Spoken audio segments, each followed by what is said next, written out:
I didn't mean to spy on my husband. I meant to check a grocery list. I was sitting in my driveway in Scottsdale. The engine off. The desert air still clinging to the windshield in soft waves of heat.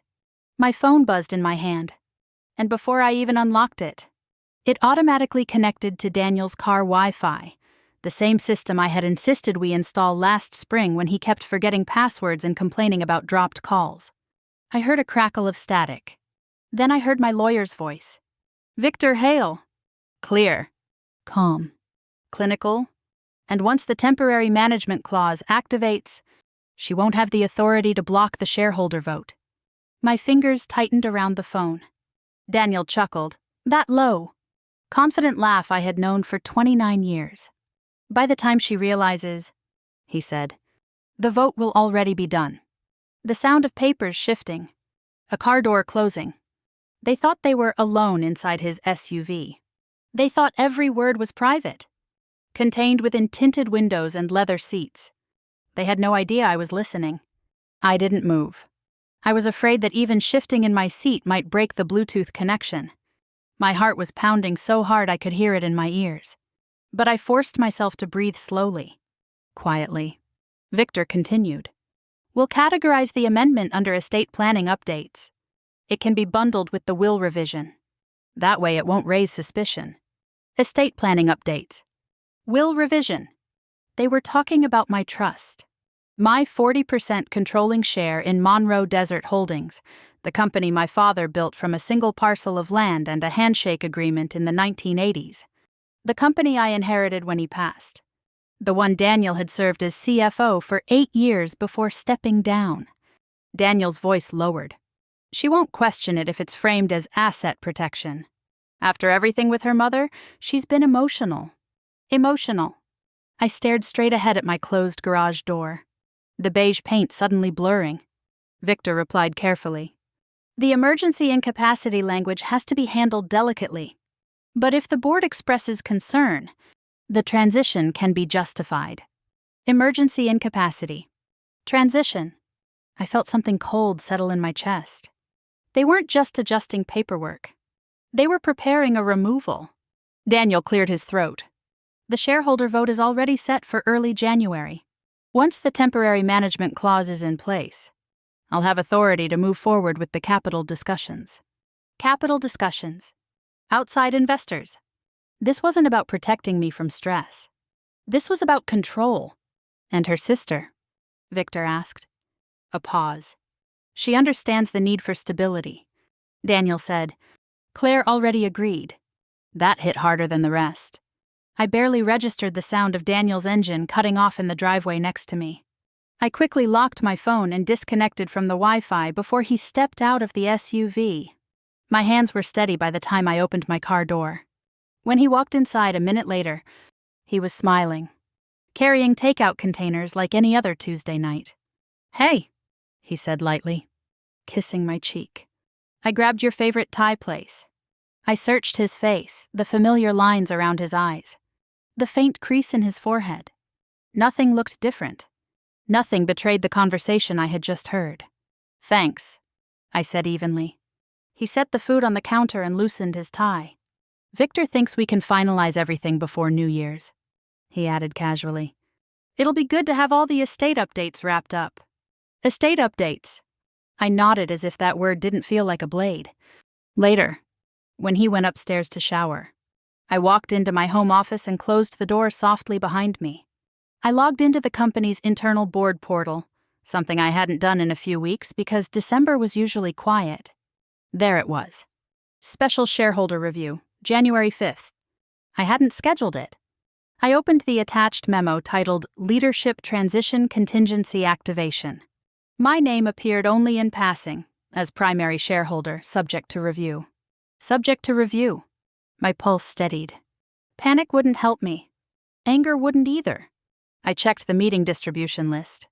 Daniel, 2 board members aligned with him. Claire. Not me.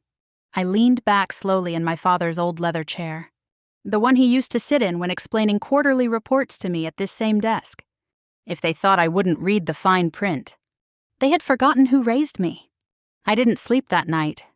Daniel's breathing beside me was slow and steady, the kind of peaceful rhythm that used to comfort me. Now it sounded rehearsed. I lay on my back staring at the ceiling, replaying every word I had heard through the car Wi-Fi. Not once during that call had he said we. It was always, I will move forward. I'll have authority. I'll handle the vote. Sometime before dawn, I slipped out of bed and went back into my office. The house was silent, the kind of silence that feels temporary, like it's waiting to be broken. I logged into the company portal again, this time digging deeper. The January 5th shareholder review wasn't just a calendar entry. There was a thread attached to it, internal discussion labeled Leadership Continuity Planning. I hadn't been included in the email chain.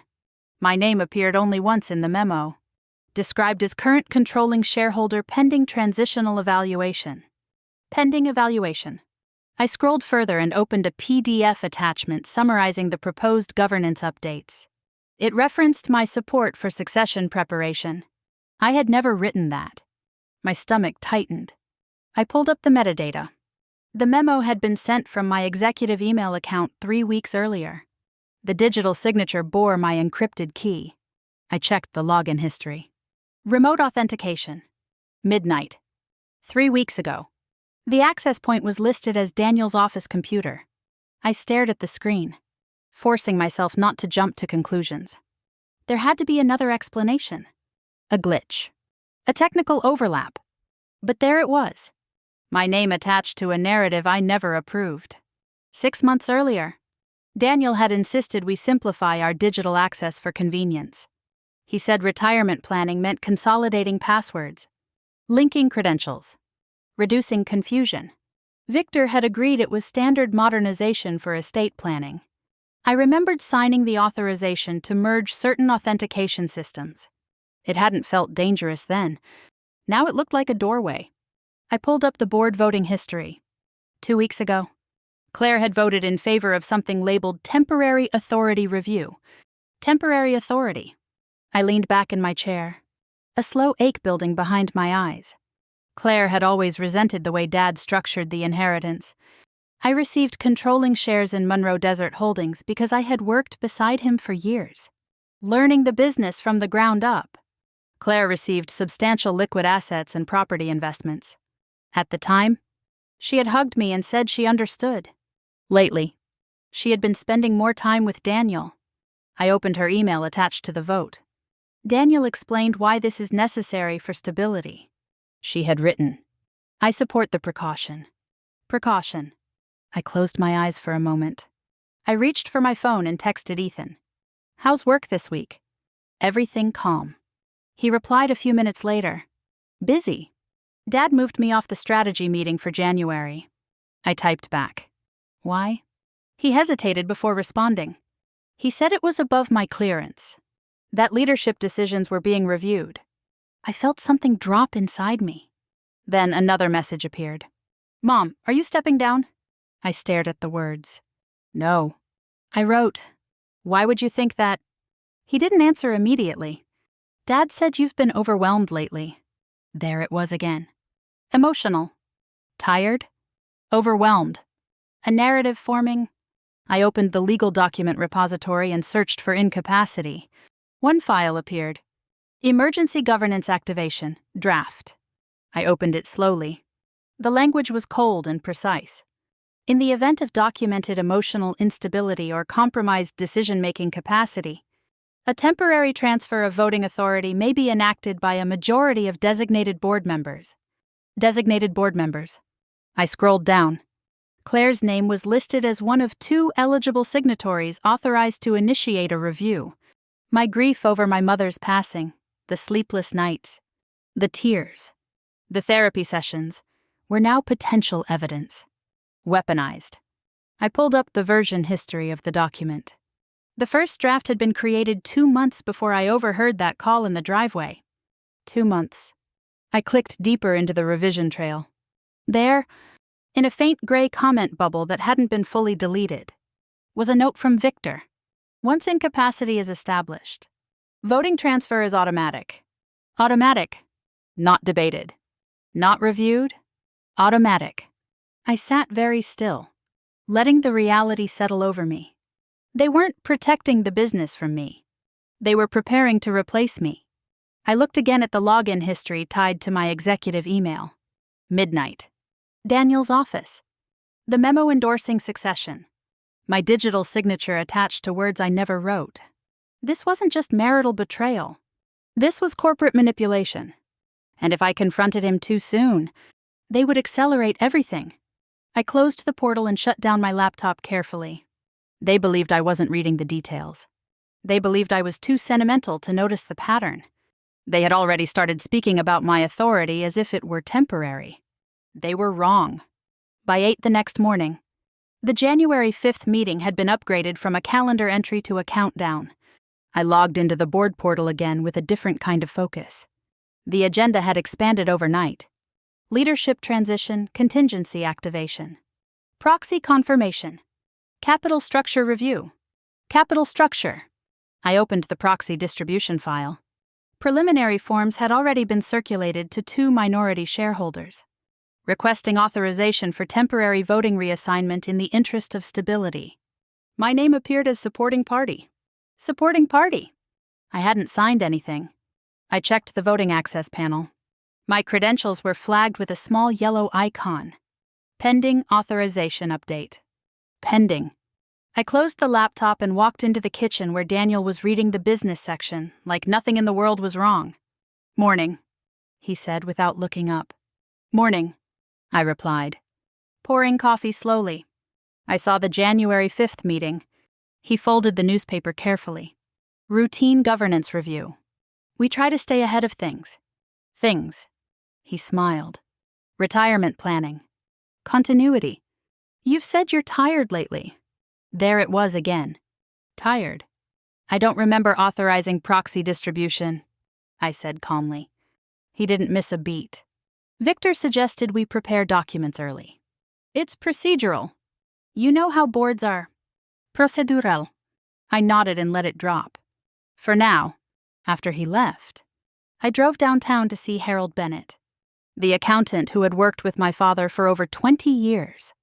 His office was in an older building with faded brick and narrow hallways that smelled faintly of paper and coffee. He looked surprised to see me without an appointment. Rachel, he said gently. Everything all right? I need clarity. I replied. I explained the emergency governance clause without naming Daniel directly. Harold listened, fingers steepled under his chin. If a majority of designated directors request review, he said carefully, voting rights can shift temporarily. It's rare, but it's legal, even without medical proof. He hesitated. The bylaws allow documented concern. Documented concern. He turned his monitor toward me. Did you approve early proxy distribution? No. He frowned and opened another file. 2 proxies were sent last week. My throat tightened. Sent by whom? They appear to be authorized through your office. I swallowed. Can you show me the timestamp? Midnight. 3 weeks ago. Harold looked at me differently now. Rachel, if this is a governance dispute, you need to move quickly. I drove home in silence, the desert sun glaring off the windshield. By the time I pulled into the driveway, my pulse had steadied into something sharper than fear. Precision. I reopened the corporate communication logs. There it was again, a memo endorsing succession preparation. Sent from my executive account. Approved with my encrypted key. I pulled up the remote access data. Login location. Daniel's office terminal. I remembered that night 3 weeks ago. I had been in Flagstaff with Claire for a quiet dinner, trying to reconnect after months of distance. Daniel had stayed back in Scottsdale, claiming budget meetings. I opened the file properties. The language wasn't mine. It was too detached, too strategic. It referenced transitioning Rachel Monroe into advisory status. Advisory status. My role reduced to ceremonial. That afternoon, my phone rang. Victor. Rachel, he said warmly. I wanted to confirm we're finalizing the estate updates before New Year's. Which updates? I asked evenly. The trust amendments tied to your will revision. It's all part of asset protection. Why wasn't I informed about proxy distribution? I asked. A pause. Daniel assumed you were aligned. Victor replied carefully. Aligned. With what? With preparing the board for continuity. The board is reassured, he added casually, as if that were a comfort. Reassured. That meant they had been briefed without me. I ended the call and dialed Claire. She answered on the second ring. Hi. Did you attend a strategy dinner with Daniel and Victor? I asked. Silence. It was informal, she said finally. He said you might step back after the holidays. I never said that. She hesitated. You signed the incapacity acknowledgement last year. That was a medical privacy update, I said slowly. Oh. The word landed heavier than any accusation. After we hung up, I reopened the trust amendment draft Daniel had left on my desk. I scrolled through the footnotes carefully. Cross-default clause. If trustee confidence vote fails, voting rights temporarily reassigned. I leaned back in my chair, my father's old desk creaking softly beneath my hands. Incapacity narrative. Proxy distribution. Board reassurance. Capital discussions. This wasn't fragmented paperwork. It was choreography. Attached to the amendment was another file I hadn't noticed before. Revised version B, not for client distribution. Not for client distribution. Not for me. I clicked it open. My heart steady now. No longer racing. They weren't just planning for my retirement. They were planning for my removal. I opened version B at midnight with the house completely silent around me. The screen glowed against the dark, casting a pale reflection over my father's old desk. I pulled up version A beside it and began scrolling line by line, paragraph by paragraph. At first glance, they looked nearly identical. But version B was sharper, cleaner, more decisive. The temporary management clause wasn't framed as a safeguard. It was framed as a necessity. In version A, incapacity required substantial review. In version B, it required documented concern from designated board members. Documented concern. No medical evaluation required. No independent assessment. Just concern. I printed both documents and spread them across the desk, marking the differences in red pen like I used to do when reviewing quarterly contracts. In version B, a new section referenced capital restructuring within 18 months of activation. That language wasn't in the version Daniel handed me. 18 months. Long enough to shift voting control. Long enough to sell leverage. I scrolled down further and saw a footnote citing a board recommendation dated 2 weeks before I overheard the call in the driveway. 2 weeks. This wasn't reactive planning. It was premeditated. My phone buzzed with a calendar notification. A reminder Daniel had set. Finalize trust update before New Year. I closed it and reopened the corporate financial projections instead. Buried in the modeling sheets was a revised valuation forecast, assuming partial liquidity within 18 months. Increased capital injection. Reduced founder oversight. Founder oversight. That was me. I opened Daniel's shared calendar, which had synced to mine months ago when we consolidated devices for convenience. 3 meetings with Redstone Capital Partners over the last month. Private equity. Their website described their strategy clearly. Invest in family businesses during transitional leadership phases. Provide temporary operational stabilization. Temporary. The word kept appearing like a fingerprint. The more I looked, the clearer the pattern became. Daniel steps down as CFO citing health concerns. Digital access merged under retirement planning. Board contingency memo circulated. Proxy forms drafted. Trust amendment rewritten. Gradual positioning. Not sudden fear. Strategy. The next morning, I drove to Victor's office under the pretense of reviewing paperwork in person. His assistant, Laura, greeted me with a tight smile. Victor's in a meeting, she said quickly. That's fine, I replied. I just need to confirm which version of the amendment is active. Her expression flickered. We're still finalizing language, she said. Version B, I asked casually. Her eyes widened for a fraction of a second before she recovered. The final version hasn't been uploaded to the client portal yet. Not uploaded. Which meant it was still internal. Which meant they weren't ready for me to see it. I'll wait, I said softly. She disappeared into the back office, and I could hear muffled voices through the glass wall. Daniel's tone was lower than usual, less relaxed. When Victor finally emerged, he wore his usual composed expression. "Rachel," he said smoothly, "we're almost ready to wrap everything up." "I read version B," I replied. A pause. "I'm not sure what you're referring to," he said carefully. "The draft marked not for client distribution." Silence stretched between us. "That was preliminary," he said at last. "Internal language." "Internal to whom?" I asked. He didn't answer directly. "Daniel is concerned about long-term stability." "Stability," I repeated. I left without signing anything. That afternoon, I met Claire for coffee. She looked nervous before I even sat down. "You think I'm against you?" she said quietly. "I think you weren't given the whole picture," I replied. I slid a printed paragraph of version B across the table, the incapacity trigger section. She read it slowly, her forehead creasing. "I thought this was about burnout protection," she whispered. "It's about voting transfer," I said calmly. "If 2 board members express concern, my authority shifts automatically." Her face drained of color.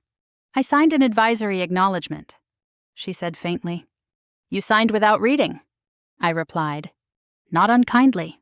She looked up at me then, and for the first time since this began, I saw confusion instead of defensiveness. "I didn't know," she said. I believed her. Back home, I spread everything across the desk again and reconstructed the timeline on paper. Daniel resigns as CFO. Access consolidated. Contingency memo. Proxy drafts. Version B. Investor meetings. Every step placed deliberately. I opened the trust amendment one more time. Scrolling slowly. In the margin, hidden in tracked changes, was a comment Victor had failed to delete. "Once incapacity narrative is documented, transfer will appear voluntary." Voluntary? My removal would look like my decision.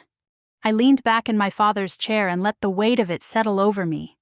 If I confronted Daniel too early, they could trigger the clause immediately. If I stayed silent, the vote would proceed. They had built a trap that depended on my hesitation. I folded version B carefully and placed it in a new folder. They thought I wouldn't notice the language shift. They thought I would sign without reading. They were wrong.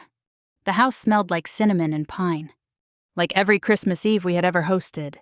Soft white lights wrapped around the staircase railing. The long dining table was set with my mother's china, polished until it gleamed. Outside, the desert night was unusually cold, but inside everything looked warm, glowing, safe. It was almost beautiful enough to forget what was coming. Daniel moved easily through the room, refilling wine glasses, laughing too loudly at small jokes, resting his hand lightly at the small of my back as if we were perfectly aligned. "Family is everything," he said at one point, raising his glass. "Especially when you're thinking about the future." The future. Claire sat across from me, nodding as if she agreed with him instinctively. Ethan helped carry in dishes. Quiet, watchful. Halfway through dinner, Daniel cleared his throat. "I've been talking with Victor about long-term stability for Monroe Desert," he said casually. "As we all start thinking about retirement, it's important to plan transitions properly." Retirement. Several relatives murmured approval. An uncle commented on how smart it was to prepare early. Someone asked whether expansion was still on the table next year. Daniel smiled. "It depends on leadership capacity." I kept my fork steady. "And what exactly does that mean?" I asked lightly. He looked at me with a softness that would have convinced anyone else. "It means knowing when to step back before you're forced to." The words floated over the table like a gentle suggestion. A few eyes turned toward me with polite concern. Later, when the main dishes were cleared, I stepped outside to the patio. The cold air felt sharp in my lungs. Ethan followed me out. "Mom," he said quietly, "is Dad replacing you?" I didn't answer immediately. I studied his face instead, the tension around his mouth, the confusion in his eyes. What did he tell you? I asked. That leadership might shift after January, he said. He asked me to sign a confidentiality agreement. Said it was about potential investors. Redstone. Did you sign? I asked. He shook his head. Not yet. Good, I said softly. He hesitated. He said you were overwhelmed. There it was again. I'm not stepping down, I told him calmly. He nodded once, relief flickering across his face. Back inside. Dessert was being served. Victor had joined us as a family friend, seated near the head of the table. He looked comfortable, confident. I took a sip of coffee and turned toward him. Victor, I said pleasantly, can you clarify something for me? What's the difference between an estate trust amendment and a corporate voting trust adjustment? The table quieted. Victor smiled faintly. They operate in different spheres, but sometimes overlap in family enterprises. And how does a cross-default trigger function in that overlap? I asked. Daniel's jaw tightened almost imperceptibly. We shouldn't get into technicalities tonight, he said smoothly. I'm just curious, I replied. Victor adjusted his glasses.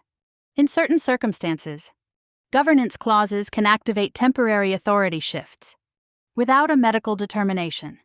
I asked. Silence stretched thin across the room. Daniel set his fork down carefully. Rachel, this isn't the time. An older board member, invited as part of the extended circle, cleared his throat. I thought Rachel already approved preliminary discussions with investors. I looked directly at him. I did not. Claire's face paled. The air in the room changed. Subtle, but undeniable. After dinner, I found Claire alone in the kitchen. Did you read the clause you supported? I asked quietly. Pulling out a printed paragraph from version B, she scanned it, her expression shifting from confusion to alarm. It said temporary protection. She whispered. It says voting transfer upon documented concern. I replied. She swallowed. Daniel said you were thinking about stepping back. I never said that. Her voice dropped. I already signed advisory consent. My chest tightened. But I kept my tone steady. Then you need to understand what you signed. Before she could answer, Daniel appeared in the doorway. Everything all right? He asked, eyes moving between us. Perfect, I said. Later, as guests began to leave and coats were gathered, Daniel guided me into the hallway near the study. You're making this look dramatic, he said quietly. You tried to make my removal look voluntary, I replied. His expression hardened for a fraction of a second. You look tired tonight, he said softly. You've been under strain. I saw version B, I said. He went still. Who gave you that? He asked. Voice lower now. I read the fine print, I replied.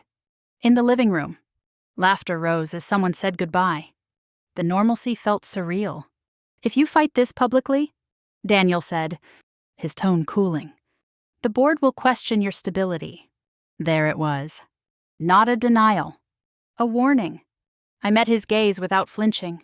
Then let them question me. For the first time that evening, his confidence slipped.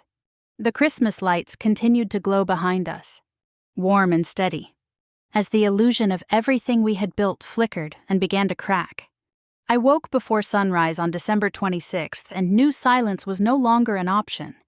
Daniel was already downstairs, his voice low and controlled as he spoke on the phone. I didn't need to hear the words to understand the tone. Damage control. Reassurance. Containment. I dressed carefully, not in anger but in precision, and drove to Phoenix to meet the attorney whose name I had written down at 3 a.m. Catherine Sloane's office was nothing like Victor's. No warm family photographs. No sentimental diplomas. Just clean lines and framed legal credentials. She listened without interrupting as I laid everything out on her conference table. Version A. Version B. The proxy forms. The login metadata tied to Daniel's office. Notes from the call I overheard through the car Wi-Fi. The comment about making the transfer appear voluntary. When I finished, she folded her hands. This is not estate planning, she said evenly. This is governance restructuring with potential fiduciary breach. The words felt clinical. Stabilizing. If they trigger the incapacity clause before we act, she continued, your voting rights could freeze immediately. How fast? I asked. Same day. The room seemed to tighten around me. She outlined the options calmly. File for an emergency injunction to delay the January 5th shareholder vote. Demand a forensic audit of corporate communications. Issue a legal preservation notice to prevent deletion of digital evidence. Once we file, she said, outside investors will hesitate. Litigation risk scares capital. Leverage, not confrontation. Timing, do we do this quietly? She asked. Or publicly. I didn't hesitate. Publicly enough that it can't be buried. By noon, a formal preservation notice was drafted. By 3, it was sent to the company's legal department, the board, and Victor's office. At 4 that afternoon, Daniel walked into my temporary hotel suite without knocking. I had checked in the night before under my own name. What are you doing? He asked, holding a printed copy of the notice. Protecting my voting rights, I replied calmly. You're escalating this unnecessarily. Unauthorized proxies are not routine governance, I said. He exhaled sharply. If you drag this into court, the board will question your stability. There it was again. They can question me under oath, I said. For the first time since this began, his composure cracked. Just slightly. His jaw tightened. His eyes hardened. You're overreacting, he said. No, I replied quietly. I'm responding. That evening, Claire called, her voice shaking. I received something from a litigation attorney, she said. Rachel, what is happening? I need you to read the clause you supported, I said gently. The full clause. There was a long silence as she flipped through her copy. Oh my God, she whispered. It transfers voting control, I said, not temporarily in spirit. Legally. I thought it was burnout protection, she said. Daniel told me you were considering stepping back. I wasn't. Another silence. What can I do? She asked finally. Write a statement clarifying your intent, I said, and tell the truth. The next morning, Catherine informed me that Redstone Capital had contacted Daniel for clarification after receiving notice of potential governance dispute. They're nervous, she said. No fund wants to step into litigation. Daniel tried to reassure them privately. But the moment legal language entered the picture, their tone shifted. Later that afternoon, I signed an affidavit. Unauthorized proxy circulation. Potential digital impersonation. Conflict of interest by estate counsel. My signature felt heavier than any document Daniel had asked me to sign before. The emergency motion for a temporary restraining order was filed in county court. A hearing was scheduled for January 3rd, 2 days before the shareholder vote. The clock was no longer ticking quietly in the background. It was counting down in public. That night, I returned to the house briefly to collect a few things. Daniel stood in the study, arms crossed. You're tearing apart 29 years over paperwork, he said. You tried to take control of my inheritance. I answered. It was about stability. It was about authority. He looked at me differently then. Less like a partner. More like an opponent. Do you know what this does to our retirement? He asked. You jeopardized that the moment you forged alignment I never gave. I replied. My overnight bag was small. Deliberate. At the door. His phone rang. Victor's name lit up the screen. Daniel answered. Stepping aside but not far enough. Yes, he said sharply. What now? A pause. Then Victor's voice carried just enough for me to hear. The Bar Association is asking questions. Daniel's face changed. Not fear. Calculation. I walked out before he could say another word.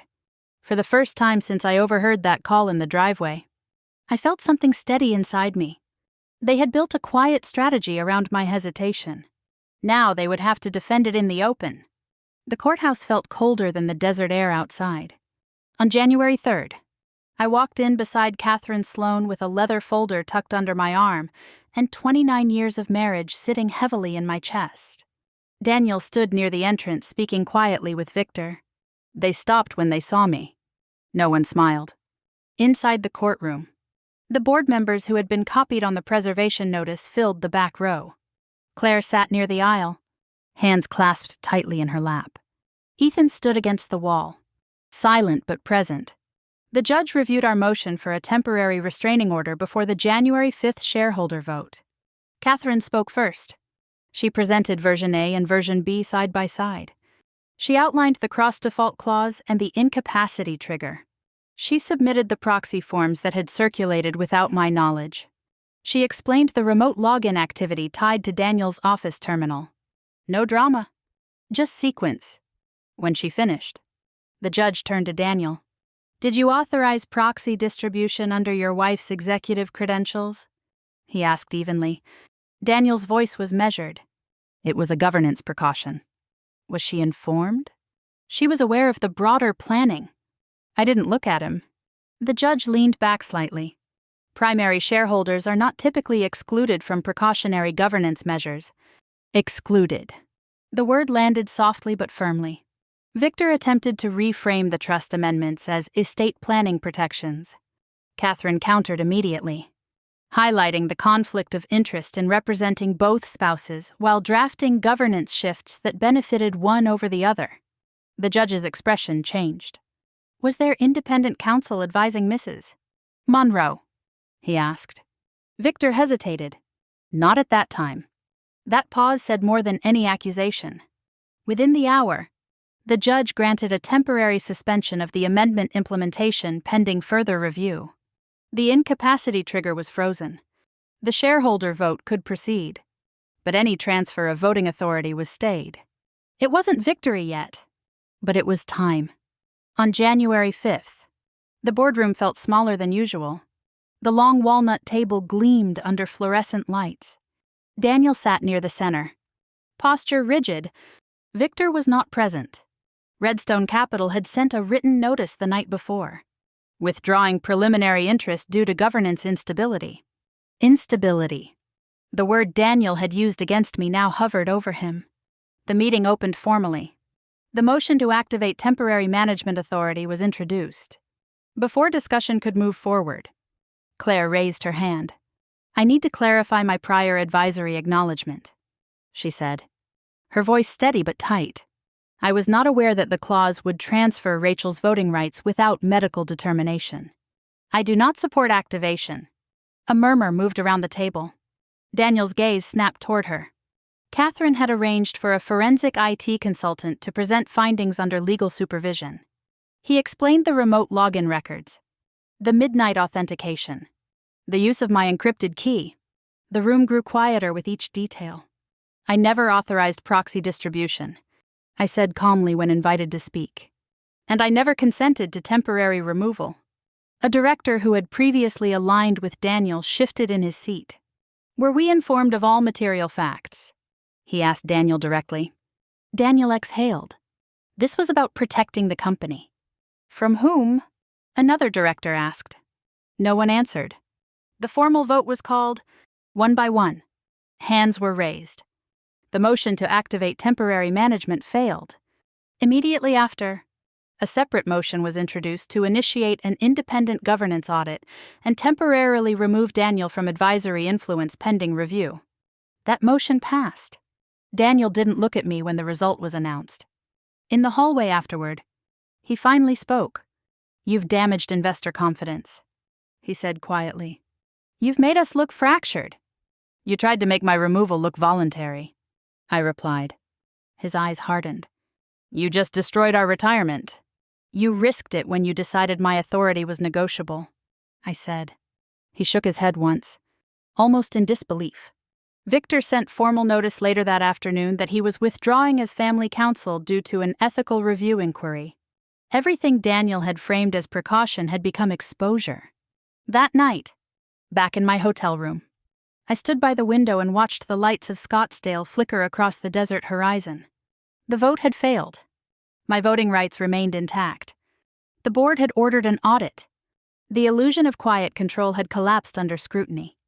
For the first time since I heard his voice through the car speakers in my driveway, I allowed myself to breathe fully. He had believed I wouldn't question the details. He had believed I would accept the narrative he constructed. He had believed I would hesitate. He was wrong. 2 weeks after the vote failed, I unlocked my father's old office at headquarters and stood there alone. The room still smelled faintly of leather and paper, the way it had when I was in my 20s. Sitting across from him while he explained cash flow and land acquisition strategies. The blinds were half open, desert light cutting across the floor in clean lines. The independent audit was underway. Emails were being reviewed. Server logs were being preserved. The board had stabilized for now. For the first time in months. No one was trying to move pieces behind my back. Catherine sat across from me later that morning with a fresh stack of documents. "We're restructuring everything," she said. "No more automatic incapacity triggers. No cross-default language tied to governance. Any proxy distribution must require direct written authorization from you. Verified independently." I signed each page carefully. We separated marital assets from corporate voting control. We revised my trust with independent counsel only. We created a documented succession framework that required multi-party review before any authority could shift. This wasn't revenge in the dramatic sense. It was reinforcement. It was asset protection done correctly. By the time I left her office, my signature meant something again. Claire came by that evening. She didn't look defensive this time. She looked tired. "I should have read it," she said quietly, sitting across from me at the kitchen table. "I let him frame it like you were overwhelmed." "I know," I said. She swallowed. "I always felt like Dad trusted you more with the business." "He trained me differently," I replied. "That wasn't favoritism. It was preparation." She nodded slowly. "He told me you were planning to sell," she added. "Said you were quietly negotiating and didn't want the family to panic." I let out a breath I didn't realize I was holding. "He built a story around my silence," I said. "And you believed it." "I won't again," she replied. It wasn't a dramatic reconciliation. It was something steadier than that. Clarity. Ethan joined me at headquarters the following week for a strategy session with the board. I didn't hand him power because he was my son. I invited him because he had earned his position in marketing analytics. Because he had asked hard questions when things didn't add up. "I want governance transparency embedded," I told the board. Not just for me. For the next generation. There were no objections. Daniel moved out quietly. The separation was controlled. Documented. Practical. No shouting. No broken glass. Just lawyers and paperwork and the acknowledgement that trust had been damaged beyond repair. One evening, he asked to meet privately. We sat across from each other in the same study where he had once warned me about appearing unstable. "I thought I was protecting what we built," he said, "after I stepped down as CFO. I felt peripheral. You felt replaceable," I said. He nodded once.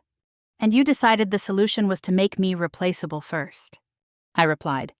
He looked away. "I didn't think you'd check every detail," he admitted quietly. "You've always trusted me." That sentence echoed through me more loudly than anything he had said before. Trust, not stupidity, not weakness. Trust? "I trusted you," I said. Not blindly. Intentionally. He didn't argue with that. The Bar Association inquiry into Victor was ongoing. The board's audit would likely result in formal reprimands. Possibly more. Consequences move slowly in corporate environments. But they move. One afternoon, I stood again in my father's office and opened an old notebook he had left in the bottom drawer years ago. On the inside cover, in his handwriting, were 5 words. "Never sign what you don't understand." I smiled faintly. I updated my will with independent counsel. I finalized a revised trust that protected my inheritance and clearly separated corporate authority from marital status. I created written succession guidelines that required transparency. oversight, and documented consent. No more informal assumptions. No more blurred lines. I didn't lose everything that winter.